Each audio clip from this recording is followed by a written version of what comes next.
There was a retrospective chart review of our patients treated with Cladribine-based regimens that progressed from myeloproliferative neoplasm to acute leukemias. We have used the Cladribine-based regimen at MD Anderson for quite years. However, although we have studies for AML patients, they do not allowed or did not allow patients with previous history of MPNs. So now we just looked at how is our experience with this population, and we just did a quick look on all kind of sorts of patients. So high risk or frontline, as well as salvage patients, and then patient treated with Cladribine on high dose chemotherapy, something we call CLIA, which is the standard 7+3 like plus Cladribine, and then a Cladribine low dose cytarabine, and that alternates with hypomethylating agents every 2 cycles. So we've split this in a 50 cohorts, 50 patients cohort, so a little bit of small sample, but I think it's the largest we've had in terms of a comprehensive molecular panel.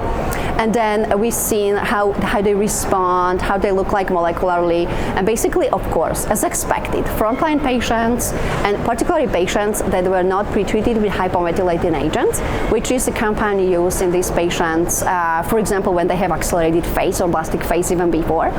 And then we treated them with Cladribine-based regimens. We've seen that those treated with Cladribine and high dose had overall response rates up to 75%, which is a fantastic in this population where actually nothing works. And most of these patients are also able to be bridged to allogeneic stem cell transplantation, which is currently the only curable potential lifelong serving option.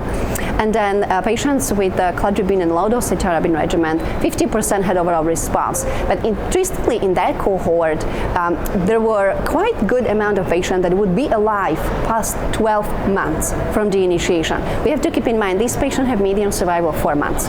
So keeping patients without a stem cell over a year on therapy, outpatient, without much complication, is something quite remarkable.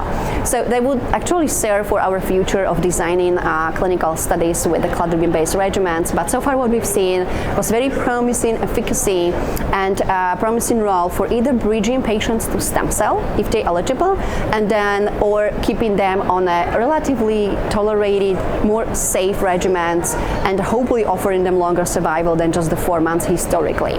Then we have a salvage cohort where, of course, we have seen worse responses as expected, but still it does serve as a possible alternative therapy, particularly for patients that failed HMA or hypomethylating agents.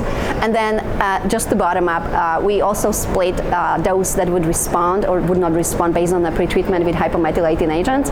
And what we've seen was consistent with all myeloid neoplasms, though they were pretreated were worse, which I would expect it as well. But anyway, it was kind of reinforcing us that we may have been developing something else for these patients, and Cladribine, basically because it's a good agent for monocytes or macrophages diseases, it could be quite kind of like promising that we could develop in the future.